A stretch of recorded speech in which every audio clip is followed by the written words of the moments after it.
ദൈവ തിരുനാമം മഹത്വപ്പെടുമാറാകട്ടെ.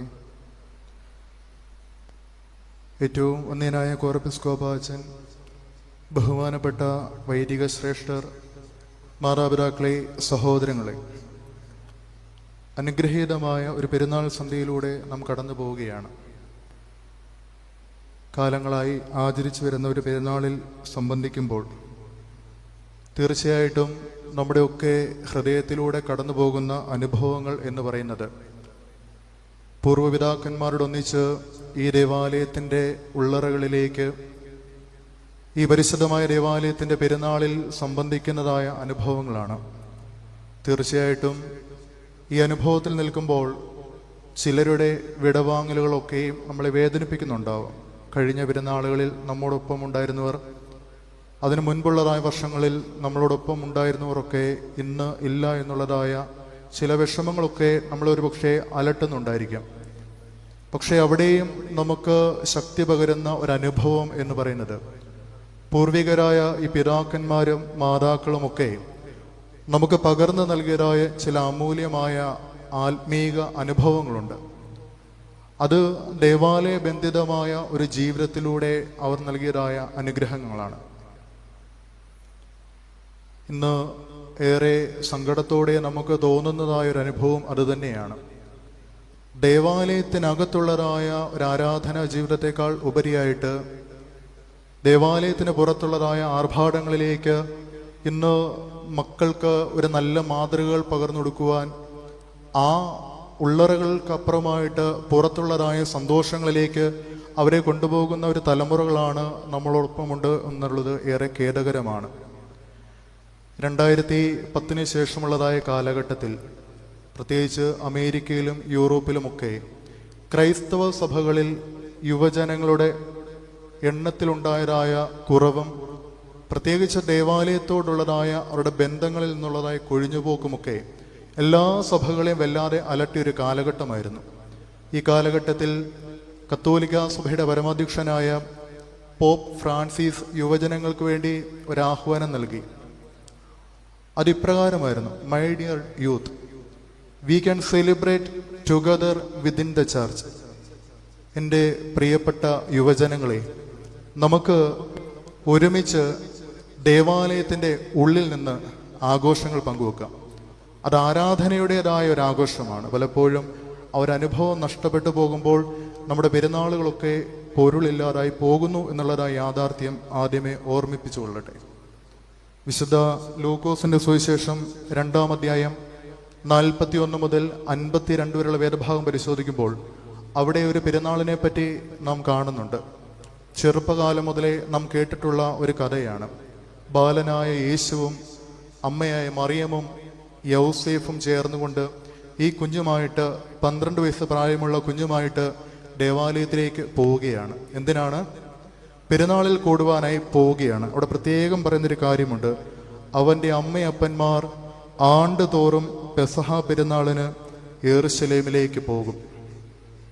ഇന്ന് മാളികക്കടവിൽ നിന്നും ഈ കുന്നിലേക്ക് വരുന്ന ദൂരമല്ല ഇവർ ജീവിച്ചിരുന്നതായ പട്ടണത്തിൽ നിന്നും യെരുശലേമിലേക്ക് ഉള്ളത് എന്ന് നമുക്കൊക്കെ നല്ല ബോധ്യമുള്ള കാര്യമാണ്. പക്ഷേ അവരുടെ കടന്നുപോക്ക് എന്ന് പറയുന്നത് അമ്മയും അപ്പനും മക്കളുമൊക്കെ ഒരുമിച്ചുള്ളതായ ഒരു പെരുന്നാളാഘോഷത്തിൻ്റെ ദിനങ്ങളാണ്. നമ്മളേറെ വേദനിപ്പിക്കുന്ന ചില സംഗതിയും അതാണ്. ഈ പെരുന്നാളിൽ ഇവിടെ ഇരിക്കുമ്പോൾ കുടുംബമായിട്ട് ഈ പെരുന്നാളിൽ എത്ര പേർക്ക് സംബന്ധിക്കുവാൻ സാധിക്കുന്നുണ്ട്? ഒന്ന് ചിന്തിച്ചാൽ, ഈ ദേവാലയം, ഇത്രയും വിശാലമായ ദേവാലയത്തിൽ ഇപ്പോഴും ഈ ആദ്യത്തെ ബെഞ്ചുകളൊക്കെ ഇങ്ങനെ ഒഴിഞ്ഞു കിടക്കുകയാണ്. എന്നാൽ പുറത്തേക്ക് ഇറങ്ങി നോക്കിയാൽ വളരെയധികം ആളുകൾ നിൽക്കുന്നതും കാണാം. അതുകൊണ്ടാണ് ഞാൻ ആദ്യമേ ഓർപ്പിച്ചു പറഞ്ഞത്, നമുക്ക് ദേവാലയത്തിനുള്ളിലെ ആരാധനയുടെ ആഘോഷത്തെക്കാൾ ഉപരിയായിട്ട് നമ്മുടെ സന്തോഷം എന്ന് പറയുന്നത് ദേവാലയത്തിൻ്റെ പുറത്ത് നിൽക്കുന്നതാണ്. ഇത് കണ്ടുകൊണ്ടാണ് അടുത്ത തലമുറ വളരുന്നത് എന്നുള്ളതായ ഒരു യാഥാർത്ഥ്യ ബോധ്യം നമുക്ക് നഷ്ടപ്പെട്ടു പോവുകയാണ്.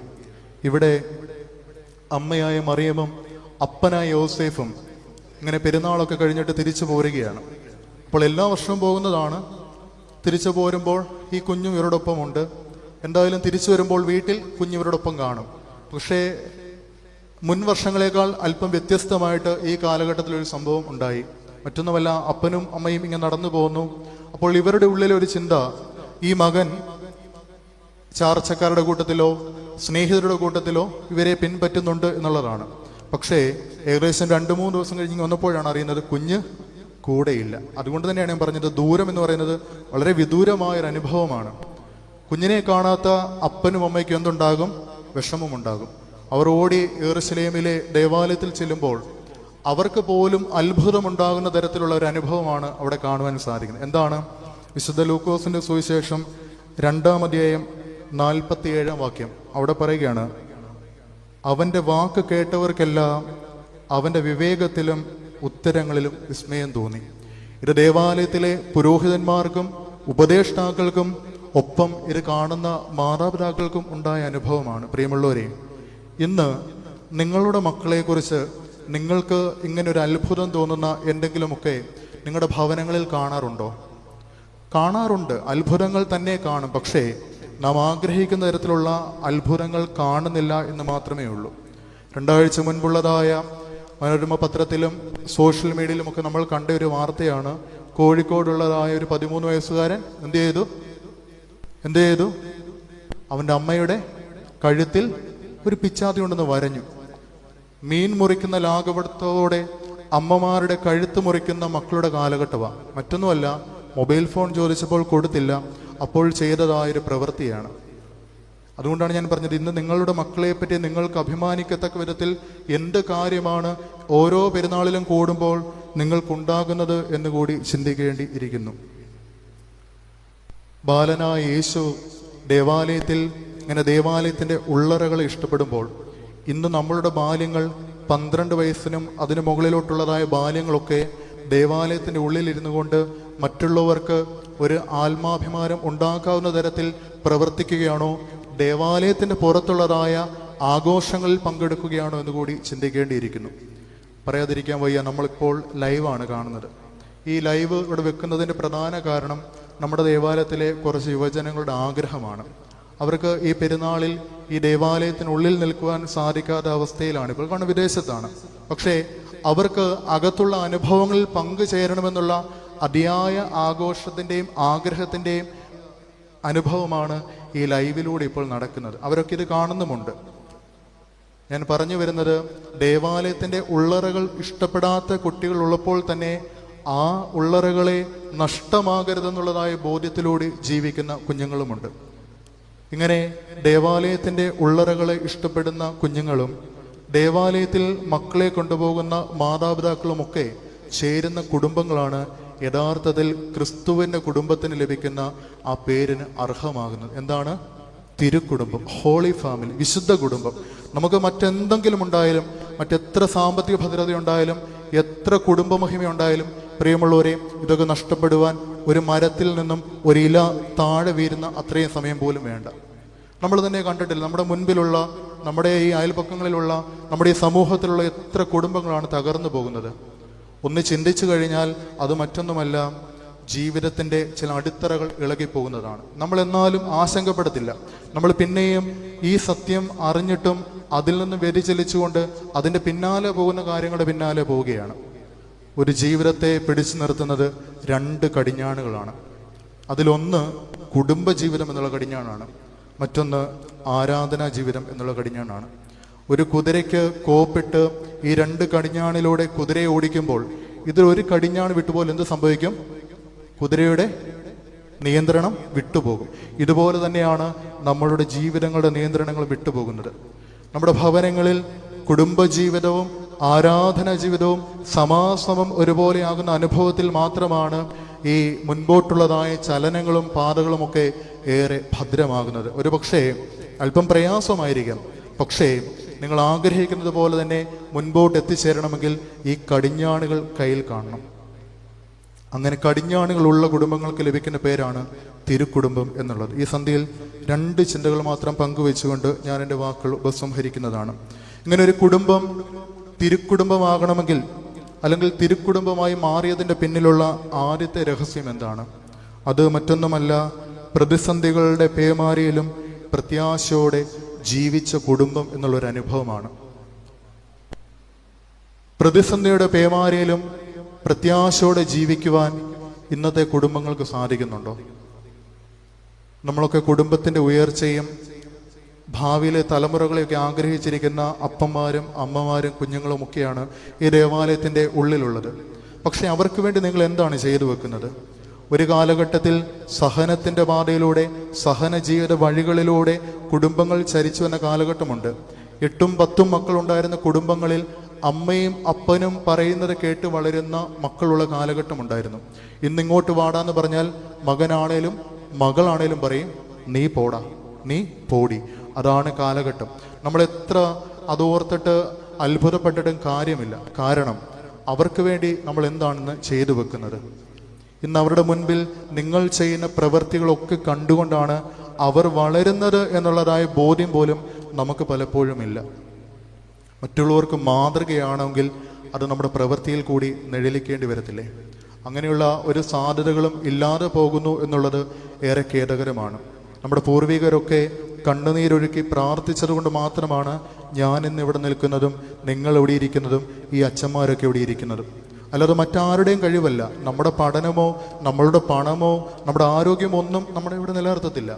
നമ്മളിവിടെ നിലനിൽക്കുന്നതിൻ്റെ അടിസ്ഥാനം എന്ന് പറയുന്നത് പൂർവികരുടെ കണ്ണുനീരോടെയുള്ള പ്രാർത്ഥനയാണ്. വിശുദ്ധയായ ദൈവമാതാവിന് ഗബ്രിയേൽ മാലാഖ ഇങ്ങനെ പ്രത്യക്ഷപ്പെട്ടതിന് ശേഷം ജീവിതത്തിൽ വല്ലാത്തൊരു തീക്കനൽ വന്ന് പെട്ടപ്പോഴും അത് ദൈവകൃപയാണെന്ന് മനസ്സിലാക്കിയ നിമിഷമുണ്ട്. ആ നിമിഷം ഓടി വരുന്നത് എങ്ങോട്ടാണ്? എലിസബത്തിൻ്റെ അരികിലേക്ക്. ഇവരുടെ സംഭാഷണത്തിന് ശേഷം മറിയാം തൻ്റെ സ്തുതിഗീതം പാടുന്നുണ്ട്. അത് സ്തോത്ര രൂപത്തിലാണ് സ്തുതിഗീതം പാടുന്നത്. ആദ്യം പറയുന്നത് മറിയാം പറഞ്ഞത് എന്തെന്നാൽ, എൻ്റെ ദേഹി, എൻ്റെ ആത്മാവ്, ഇങ്ങനെ എൻ്റെ മറിയാം പറഞ്ഞു പോയി ഏറ്റവും അവസാനം പറയുകയാണ്, നമ്മുടെ പൂർവ്വപിതാക്കന്മാരായ അബ്രഹാമിനോടും ഇസഹാക്കിനോടും അരുളി ചെയ്തതുപോലെ ഇസ്രയേലിന് മുഴുവനായിട്ട് പറഞ്ഞു വരുന്നത് മറ്റൊന്നുമല്ല, തൻ്റെ ജീവിതത്തിൽ ലഭിച്ചതായ അനുഗ്രഹങ്ങളുടെ അടിസ്ഥാനം ഉറവ എന്ന് പറയുന്നത് അത് പൂർവീക പിതാക്കന്മാരോട് ദൈവം അരുളി ചെയ്ത വാഗ്ദാനമാണ്. അത് നിറവാക്കപ്പെടുവാൻ വേണ്ടി മാത്രം വേർതിരിക്കപ്പെട്ട ഒരു പെൺകുട്ടി മാത്രമാണ് ഞാൻ. വീണ്ടും പറയുന്നുണ്ട്, ഈ അനുഗ്രഹം എനിക്ക് വേണ്ടി മാത്രമാണോ? അല്ല, ഇത് ഇസ്രയേൽ മുഴുവനും വേണ്ടി, ഈ ലോകം മുഴുവന് വേണ്ടി, നമുക്കെല്ലാവർക്കും വേണ്ടിയുള്ള ഒരു അനുഗ്രഹമാണ്. പലപ്പോഴും ഇങ്ങനെ പൂർവീകർ നൽകിയതായ അമൂല്യമായ അനുഭവങ്ങളെ പിൻപറ്റുവാൻ നമുക്ക് സാധിക്കാതെ പോവുകയാണ്. എന്നാൽ ഇവരുടെ കുടുംബത്തിന് സാധിക്കുന്നു എന്നുള്ളത് ഏറെ അഭിമാനകരവും നമുക്കൊക്കെ ഒരു പാഠവുമാണ്.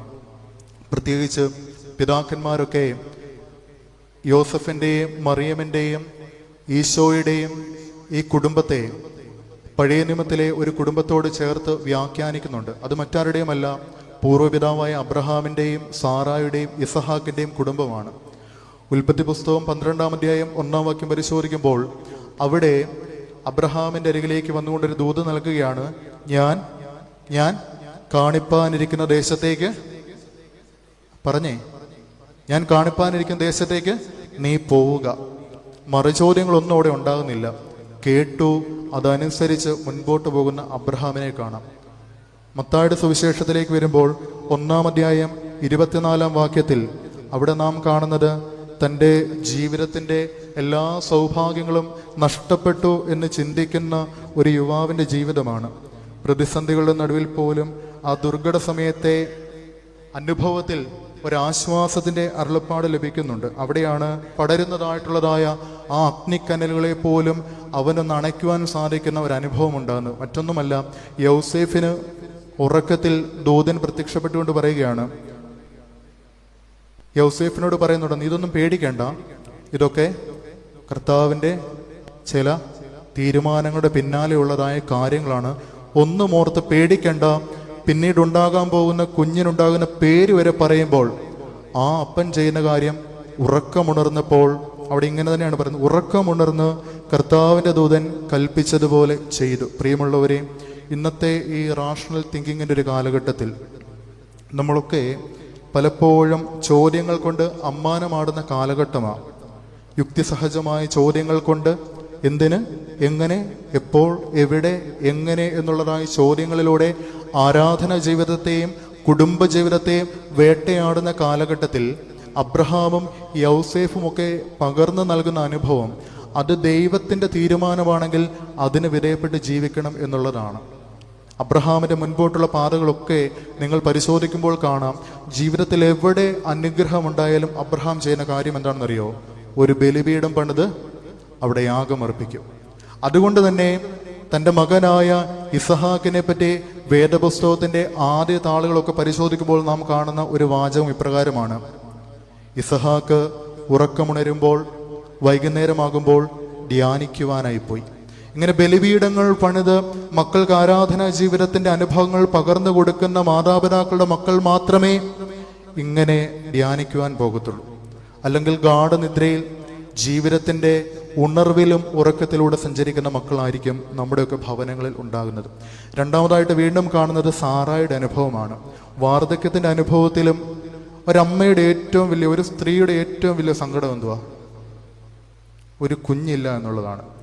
അത് കുഞ്ഞുങ്ങൾ 2, 3, 4 ഉള്ളവർക്കൊന്നും മനസ്സിലാകാത്ത വിഷമമാണ്. നിങ്ങൾ പലപ്പോഴും മക്കളില്ലാത്തവരെക്കാൾ വിഷമിക്കുന്ന കാലഘട്ടത്തിലാണ് നമ്മൾ ഇന്ന് ജീവിക്കുന്നത്. എന്നാണെന്നറിയോ? ഇന്ന് മക്കളെ വളർത്തുന്നതോർത്ത് സങ്കടപ്പെടുന്നവരുടെ കാലഘട്ടത്തിലാണ് ജീവിക്കുന്നത്. ദൈവം അനുഗ്രഹിച്ച് നൽകിയതായൊരു കുഞ്ഞിനെ ഒന്ന് വളർത്തുവാൻ പ്രയാസപ്പെടുന്ന മാതാപിതാക്കളുടെ കാലഘട്ടത്തിൽ നമ്മൾ ജീവിക്കുമ്പോൾ ഒന്നോർക്കുക, വർഷങ്ങളായി, നാളുകളായി കണ്ണുനീരുകളോടെ നമ്മുടെ അരികിലിരുന്ന് ഒരു കുഞ്ഞിന് വേണ്ടി പ്രാർത്ഥിക്കുന്നവരുണ്ട്.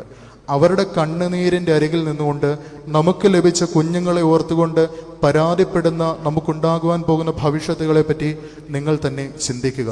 ഇങ്ങനെ വാർദ്ധക്യത്തിലും വിശ്വാസത്തിന്റെ തീഷ്ണത നഷ്ടപ്പെടാതെ ഈ സാറ ജീവിക്കുന്നുണ്ട്.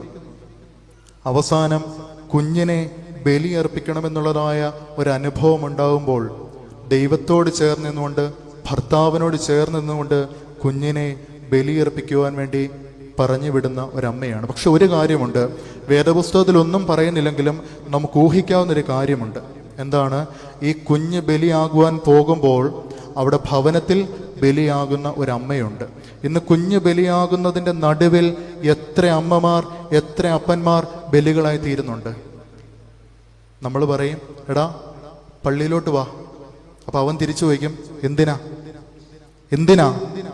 മറുപടി പറയാൻ പറ്റുമോ ആർക്കെങ്കിലും? പറ്റത്തില്ല. കാരണം അവൻ തൻ്റെ കൺമുൻപിൽ കാണുന്ന അപ്പനും അമ്മയും എന്ന് പറയുന്നത് പള്ളിയിൽ പോകുന്നുണ്ട്, പ്രാർത്ഥിക്കുന്നുണ്ട്, നോമ്പ് നോക്കുന്നുണ്ട്, എല്ലാ ആത്മീക കാര്യങ്ങളിലും അവരുടെ സാന്നിധ്യമുണ്ട്. പക്ഷേ നഷ്ടപ്പെടുന്ന പ്രതിസന്ധി എന്താണെന്ന് ചോദിച്ചാൽ ഇതൊന്നും ജീവിതത്തിൽ പ്രതിഫലിക്കുന്നില്ല. ഈ കുഞ്ഞ് ഉറക്കം ഉണരുമ്പോൾ തൊട്ട് അവൻ ഉറങ്ങുന്ന സമയം വരെയും അവൻ കാണുന്നത് എന്താണ്? വീട്ടിലെ കലഹവും പ്രയാസങ്ങളുമാണ്. അപ്പോൾ അവൻ ചോദിക്കുന്ന ഒരു ചോദ്യമാണ്, എന്തിന് ഞാൻ ദേവാലയത്തിൽ പോകണം? അവിടെയാണ് ഒരമ്മയും അപ്പനും മകനെ ധ്യാനിക്കുവാനായി വെളിംപ്രദേശങ്ങളിലേക്ക് വിടുന്നുവെന്ന് ഇസഹാക്കിനെ പറ്റി കാണുവാൻ സാധിക്കുന്നത്. സാറായോടൊപ്പം ചിന്തിക്കേണ്ടുന്ന ഒന്നാണല്ലോ അമ്മ മറിയം. സാറായ്ക്ക് വാർദ്ധക്യത്തിൽ ഒരു കുഞ്ഞുണ്ടായി. ആ ഒരു വലിയ അനുഭവത്തിൽ നിൽക്കുമ്പോൾ ഇതുവരെ യഹൂദിൽ ഇതുവരെ നടക്കാത്തൊരു സംഭവം ബാലികയായ ഒരു യുവതിയിൽ നടക്കുകയാണ്. പലപ്പോഴും നമ്മളൊക്കെ ചിന്തിക്കും, സക്കറിയ പുരോഹിതൻ തിരിച്ചു മാലാഖയോട് ഒരു ചോദ്യം ചോദിച്ചു, അത് എങ്ങനെ സാധിക്കുമെന്ന് ചോദിച്ചപ്പോൾ എന്തു പറ്റി? സക്കറിയാവ് മൗനിയായി തീർന്നു. പക്ഷേ മറിയാമൻ ചോദിക്കുന്നുണ്ട്, ഇതെങ്ങനെ സംഭവിക്കുമെന്ന് ചോദിക്കുമ്പോൾ മറിയാമിന് എന്തെങ്കിലും പ്രയാസം ഉണ്ടാകുന്നുണ്ടോ? ഉണ്ടോ? ഇല്ല. കാരണം എന്താ? സക്കറിയാവ് എന്ന് പറയുന്നത് ഒരു പുരോഹിതനാണ്. തൻ്റെ പിൻപിലുള്ള ജനങ്ങൾക്ക് ആത്മീക നൽവരങ്ങളും പൂർവീക തലമുറകളുടെ അനുഭവങ്ങളെ പറ്റി പകർന്നു കൊടുക്കുന്ന ഈ സക്കറിയ പുരോഹിതൻ അറിയാവുന്ന ഒരു കാര്യമുണ്ട്. അബ്രഹാം അടക്കമുള്ള പിതാക്കന്മാർക്ക് വാർദ്ധക്യത്തിലാണ് ദൈവം ഒരു കുഞ്ഞിനെ കൊടുത്തത്. അതിൻ്റെ നടുവിൽ നിന്നുകൊണ്ട് സംശയിച്ചതുകൊണ്ട് എന്തു പറ്റി? സക്കറിയാവ് മൗനിയായി തീർന്നു. പക്ഷേ നാളിതുവരെ നടക്കാത്ത ഒരു അനുഭവമാണ് മറിയാമിൽ സംജാതം ചെയ്തത്. ബാലികയായൊരു പെൺകുട്ടിയിൽ ഇതുവരെ ഇങ്ങനെ നടക്കാത്തൊരു സംഭവം എങ്ങനെ നടക്കുമെന്നുള്ളത് സ്വാഭാവികമായ ഒരു ചോദ്യമാണ്. പക്ഷേ അവിടെയും നാം കാണേണ്ടുന്ന ഒരു അനുഭവം അതികഠിനമായ ജീവിത യാഥാർത്ഥ്യങ്ങളുടെ നടുവിലും ദൈവാശ്രയബോധത്തോടെ നിലനിന്നു എന്നുള്ളതാണ്. അത് ആ കാലിത്തൊഴുത്ത് മുതൽ കുരിശ് വരെ അതേ തീവ്രതയോടെ നിന്നു എന്നുള്ളതായ ഒരു അനുഭവമാണ്. നിങ്ങൾക്ക് ഒരു കുഞ്ഞുണ്ടായപ്പോൾ ഉണ്ടായ സന്തോഷം ഇപ്പോഴുണ്ടോ എന്ന് ചോദിച്ചാൽ പല മാതാപിതാക്കളും തല താഴ്ത്തും. അന്ന് ആ ലേബർ റൂമിൻ്റെ മുൻപിൽ വെച്ച് നിങ്ങൾ സന്തോഷിച്ചതുകൊണ്ട് കണ്ണുനീരൊഴുക്കിയതുപോലെ ഇന്ന് നിങ്ങളുടെ കുഞ്ഞുങ്ങളെ പറ്റി ചോദിച്ചാൽ നേരെ വിപരീതമായിട്ടായിരിക്കും നിങ്ങൾ കണ്ണുനീരൊഴുക്കുന്നത്. അതാണ് ഈ കാലഘട്ടത്തിൻ്റെ പ്രതിസന്ധി. കുഞ്ഞുങ്ങളെ കുറ്റം പറഞ്ഞിട്ട് കാര്യമില്ല. മാതൃകാപരമായി ജീവിതമില്ലാത്ത മാതാപിതാക്കളുടെ കുഞ്ഞുങ്ങൾ പലപ്പോഴും അങ്ങനെയുള്ള അനുഭവത്തിലൂടെ കടന്നു പോകത്തുള്ളൂ. യേശുവിൻ്റെ അമ്മയാകുവാൻ വിളിക്കപ്പെട്ട ഈ മറിയം ഈ ഒരു ദൈവാശ്രയ ബോധത്തിലൂടെ ലോകത്തിൻ്റെ മുഴുവൻ അമ്മയായി മാറ്റപ്പെടുകയാണ്. അവസാനമായിട്ട് ഈ ഭാഗത്ത് കാണുന്നത് ഇസഹാക്കിനെയും ക്രിസ്തുവിനെയും പറ്റിയാണ്. പ്രത്യേകിച്ച് നമുക്കറിയാം, ഹാശായുടെ ആഴ്ചയിലെ പ്രൊമിയോനുകളും പ്രാർത്ഥനകളുമൊക്കെ ക്രിസ്തുവിനെ ഉപമിക്കുന്നത് ആരോട് ചേർന്നാണ്? ഇസഹാക്കിനോട് ചേർന്നാണ്. ഇസഹാക്കിൻ്റെ ജീവിതം പോലെ തന്നെ ക്രിസ്തുവിൻ്റെ ജീവിതത്തെയും ഇങ്ങനെ വിവരിക്കുന്നുണ്ട് പിതാക്കന്മാർ. അതിനെപ്പറ്റി കൂടുതൽ വർണ്ണിക്കുന്നില്ല, സമയത്തിൻ്റെ ചുരുക്കം കൊണ്ട് ഞാൻ പെട്ടെന്ന് ആ വേദഭാഗം അവസാനിപ്പിക്കുകയാണ്. ഇവരുടെ രണ്ട് ജീവിതവും നമുക്ക് നൽകുന്നൊരു അനുഭവം എന്താണെന്നറിയോ? ദൈവത്തിന് പ്രിയപ്പെട്ടവരുടെ ജീവിതത്തിൽ പരീക്ഷണങ്ങളുണ്ടാകും, പ്രയാസങ്ങളുണ്ടാകും, വെല്ലുവിളികളുണ്ടാകും. പക്ഷേ അവിടെയും ദൈവം ഒരു കുഞ്ഞാടിനൊക്കെ ഒരുക്കി വെക്കുമെന്നുള്ളത് നാം മനസ്സിലാക്കാതെ പോകരുത്.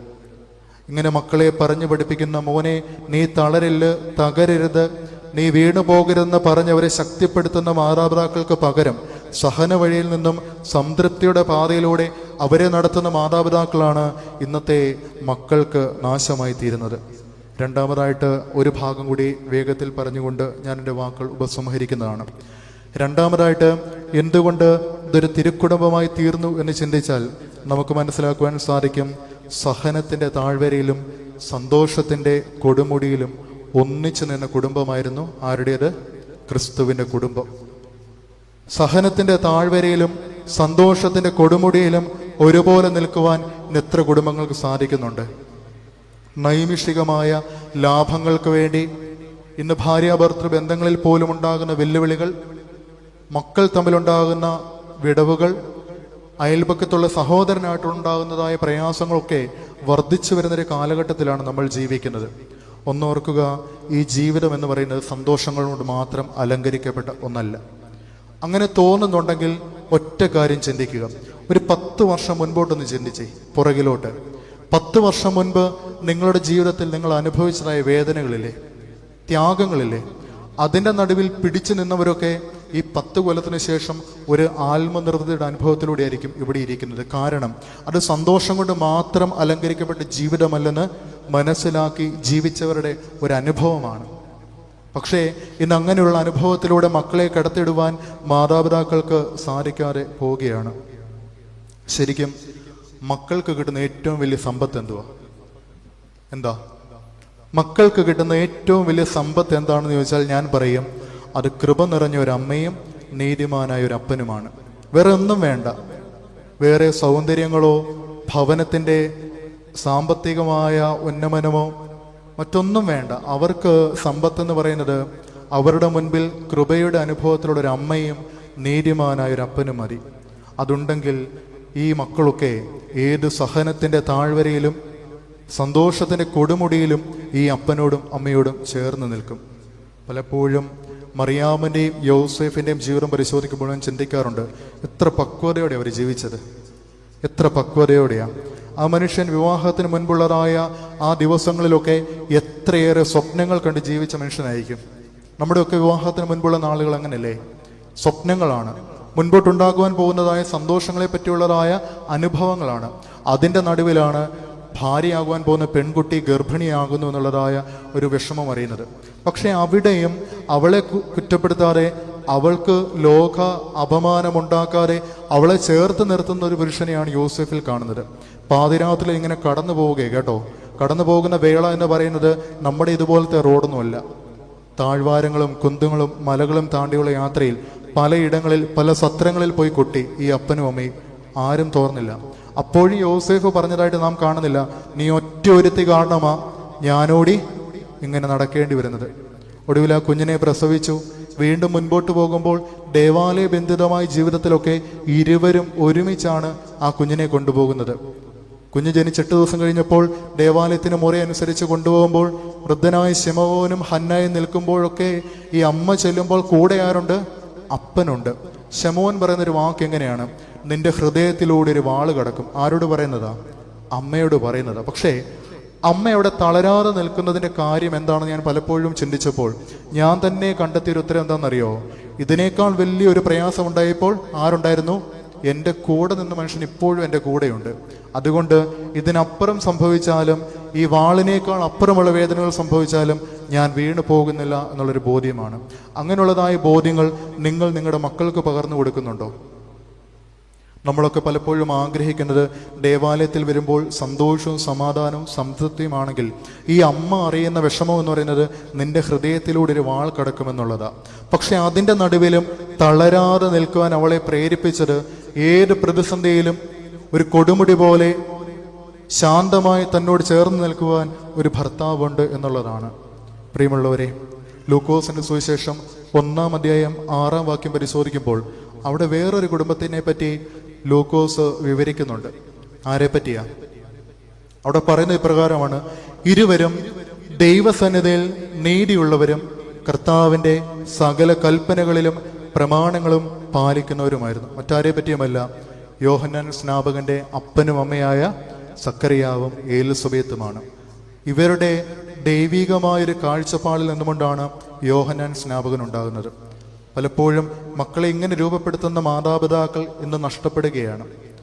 ഇത് വീണ്ടും വീണ്ടും പറയുന്നത് സങ്കടമുണ്ട്. പക്ഷേ ഈ കഴിഞ്ഞ ദിവസങ്ങളിലായിട്ട് പല ഭവനങ്ങളിൽ പോകുമ്പോഴൊക്കെ കാണുന്ന ചില പ്രയാസങ്ങൾ കൊണ്ടാണ് പറഞ്ഞു പോകുന്നത്. 1-2 അനുഭവങ്ങൾ പറയാം. ഒരു വീട്ടിൽ ചെന്നപ്പോൾ അവിടെ ഒരു അമ്മച്ചിയുണ്ട്, 75 വയസ്സ് കാണും. ഒരു കൊച്ചുമകളുണ്ട്, 17-18 വയസ്സ് കാണും. അപ്പോൾ ഈ വീട്ടിൽ ചെന്നപ്പോൾ അമ്മച്ചി എന്നാ ഉണ്ട്, മോളെ എന്നാ ഉണ്ടെന്ന് ചോദിച്ച് പരിചയപ്പെട്ടപ്പോൾ ഞാൻ ആ കുഞ്ഞിനോട് ചോദിച്ചു, മോളെ പള്ളിയിലൊക്കെ വരാറുണ്ടോ? അപ്പോൾ അവൾ ചിരിച്ചുകൊണ്ട് നിൽക്കുകയാണ്. ഞാൻ വീണ്ടും ചോദിച്ചെടി, നീ പള്ളി വരാറുണ്ടോ? അപ്പോൾ അവൾ എന്നോട് പറഞ്ഞു, ഇല്ല അച്ഛാ, ഞാൻ പള്ളി വരാറില്ല. വളരെ സത്യസന്ധമായ മനസ്സോടെ കൊച്ചു തുറന്നു പറഞ്ഞു, പള്ളി വരാറില്ല. അപ്പം തൊട്ടു പുറകെ അമ്മച്ചി ഇങ്ങനെ ഇറങ്ങി വരുന്നുണ്ട്. അപ്പം ഞാൻ അമ്മച്ചിയോട് ചോദിച്ചു, അമ്മച്ചി എന്നെ ഈ കൊച്ചിനെ പള്ളി വിടാത്തേ? അപ്പം അമ്മച്ചി പറഞ്ഞു, അത് ഞങ്ങൾ ഇടയ്ക്കൊക്കെ പള്ളിയിൽ പോകുന്നുണ്ട് അച്ഛാ. കുഞ്ഞ് പറഞ്ഞു പള്ളി പോകുന്നില്ല. അപ്പോൾ അവളോട് ഞാൻ വീണ്ടും ചോദിച്ചു, നീ സൺഡേ സ്കൂളൊക്കെ പഠിച്ചോ? അവൾ പറഞ്ഞു സൺഡേ സ്കൂൾ പഠിച്ചു, 4-ാം ക്ലാസ് വരെ. ഞാൻ പറഞ്ഞു, ഇപ്പം സ്കൂളിൽ എത്രല്ല പഠിക്കുന്നത്? സ്കൂളിൽ +2 പഠിക്കുന്നത്. ഏകദേശം 7-8 കൊല്ലമായിട്ട് സൺഡേ സ്കൂൾ പഠിക്കാതെ ദേവാലയത്തിൻ്റെ ഉള്ളറ കാണാത്ത ചില കുടുംബമാണ്. അമ്മച്ചി പറഞ്ഞു ഇടയ്ക്കൊക്കെ പോരാറുണ്ട്. അപ്പം ഞാൻ പറഞ്ഞു, ഈ കൊച്ചു പറഞ്ഞു 4-ാം ക്ലാസ്സിൽ സൺഡേ സ്കൂൾ നിർത്തിയതാണ്. അപ്പോൾ അമ്മച്ചി പറഞ്ഞ മറുപടിയാണ് ഏറ്റവും രസം. അതച്ഛ, മഴയൊക്കെ പെയ്യുന്നത് കൊണ്ട് അവളെ പള്ളിയിൽ വിടാൻ അല്പം പ്രയാസമാണ്. ദേവാലയവും അവളുടെ ഭവനവും തമ്മിൽ 1 കിലോമീറ്റർ വ്യത്യാസം. ആ കുഞ്ഞ് പഠിക്കുന്ന സ്കൂള് നമ്മുടെ ഈ ദേശത്തിനടുത്തുള്ള സ്കൂളാണ്. ബസ് സ്റ്റോപ്പിൽ നിന്നും 2.5 കിലോമീറ്റർ നടന്നെങ്കിൽ മാത്രമേ അവൾക്ക് സ്കൂളിൽ വരാൻ പറ്റത്തുള്ളൂ. ഇത് 3ഉം പോരഞ്ഞിട്ട് പ്രധാന കഥാനായിക അവസാനം വന്നു. ആരാ? അമ്മ. അപ്പം ഞാൻ അമ്മയോട് ചോദിക്കാൻ പോവുകയാണ്. ഈ 2 പേരോട് സംസാരിച്ച കാര്യം അമ്മ കേട്ടില്ല. അപ്പം ഞാൻ അമ്മയോട് ചോദിച്ചു, ആൻറ്റി പള്ളിയിലൊക്കെ വരാറില്ലേ? ഉണ്ടച്ചാ, ഞങ്ങളെല്ലാ ഞായറാഴ്ചയും പുതുപ്പള്ളി പള്ളിയിൽ പോകും. കുഞ്ഞു പറഞ്ഞു പള്ളിയിൽ പോകുന്നില്ല. അമ്മച്ചി പറഞ്ഞു ഇടയ്ക്കൊക്കെ പള്ളിയിൽ പോകും. അമ്മ പറഞ്ഞു എല്ലാ ആഴ്ചയും പുതുപ്പള്ളി പള്ളിയിൽ പോകും. ഒരുപക്ഷെ നിങ്ങൾ ചിരിക്കും, പക്ഷെ നിങ്ങൾ തന്നെ ചിന്തിക്കുക, എവിടെയാണ് ഒരു കുഞ്ഞിൻ്റെ ജീവിതം നഷ്ടപ്പെടുന്നത് എന്നുള്ളത്. വേറൊരു ഭവനത്തിൽ ചെന്നു. അവിടെ ഒരു അപ്പച്ചനുണ്ട്. 10 മിനിറ്റോളം ഇങ്ങനെ സംസാരിച്ചിരിക്കുകയാണ്.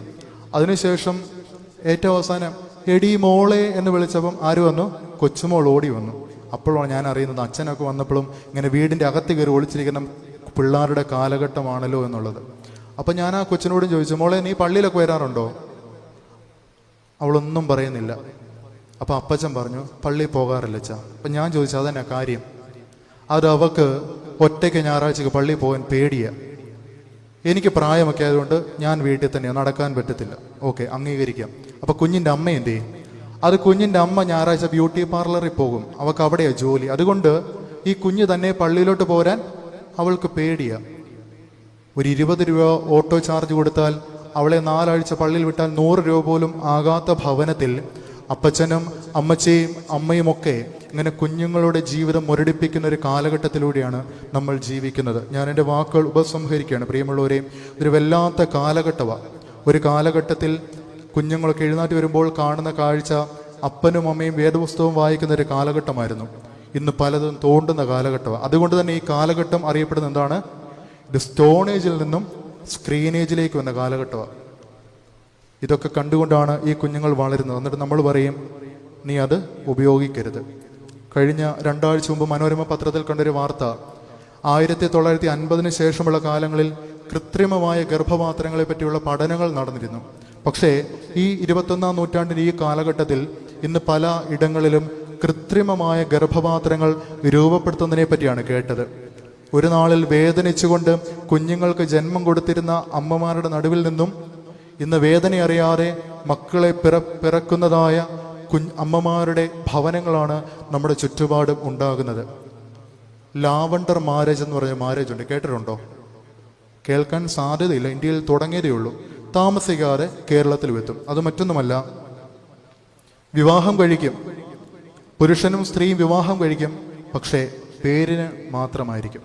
അവർക്കൊരു ഐഡന്റിറ്റി ഉണ്ട്, വിവാഹം കഴിച്ചു എന്നുള്ളത്. പക്ഷേ അവരുടെ ആഗ്രഹം പുരുഷന് പുരുഷനോടും സ്ത്രീക്ക് സ്ത്രീയോടുമാണ്. ഇങ്ങനെയുള്ളതായ വിവാഹങ്ങൾ നടക്കുവാൻ പോകുന്ന ഒരു ഇടങ്ങളിലൊക്കെയാണ് നമ്മൾ താമസിച്ചുകൊണ്ടിരിക്കുന്നത്. നിങ്ങൾ പേടിക്കേണ്ട. ഇങ്ങനെ പലതും കുടുംബത്ത് വരുമ്പോൾ തിരുത്തണമെങ്കിൽ നിങ്ങൾ അല്പം പേടിയോട് ഇപ്പം ഇരിക്കണം. ഇങ്ങനെയുള്ള ചിലത് നമ്മുടെ കുടുംബത്തിൽ നടക്കുവാൻ സാധ്യതയുണ്ടെന്ന് മുൻകൂട്ടി ഒന്ന് മനസ്സിലാക്കിക്കൊണ്ട് കുടുംബജീവിതത്തിൻ്റെ ഭദ്രത ഉറപ്പിക്കുവാൻ നിങ്ങൾക്ക് സാധിക്കണം. പ്രിയമുള്ളവരെ, ഞാൻ എൻ്റെ വാക്കുകൾ ഉപസംഹരിക്കുകയാണ്. 2 ചിന്തകളാണ് പങ്കുവെച്ചത്. ഒന്ന്, പ്രതിസന്ധികളുടെ പേമാരിയിലും പ്രത്യാശയോടെ ജീവിച്ച കുടുംബമായിരുന്നു കർത്താവിൻ്റെ കുടുംബം. അതുകൊണ്ടാണ് അത് തിരുക്കുടുംബമായി തീർന്നത്. പ്രയാസങ്ങൾ വരും, പ്രതിസന്ധികൾ വരും, പക്ഷേ ആ കനൽ വഴിയിൽ കൂടി കുഞ്ഞുങ്ങളെ നടത്തുന്നവർക്ക് മാത്രമേ കുരിശിലൂടെ ഉദ്ധാനത്തിൻ്റെ അനുഭവങ്ങളും നേടിക്കൊടുക്കുവാൻ സാധിക്കത്തുള്ളൂ. രണ്ടാമതായിട്ട് നാം കണ്ടതായ ചിന്ത എന്ന് പറയുന്നത്, സഹനത്തിൻ്റെ താഴ്വരയിലും സന്തോഷത്തിൻ്റെ കൊടുമുടിയിലും ഒന്നിച്ചു നിന്നതായ അപ്പനും അമ്മയും ഉണ്ടായിരുന്ന കുടുംബമായിരുന്നു നമ്മുടെ കർത്താവിൻ്റെ കുടുംബം. അതാണ് തിരുക്കുടുംബം. നമുക്കേറെ അഭിമാനത്തോടെ പറയാവുന്നൊരു കാര്യമാണ്. നമ്മുടെ ഈ വടക്കേ ത്രോണോസ് എന്ന് പറയുന്നത് യൗസേ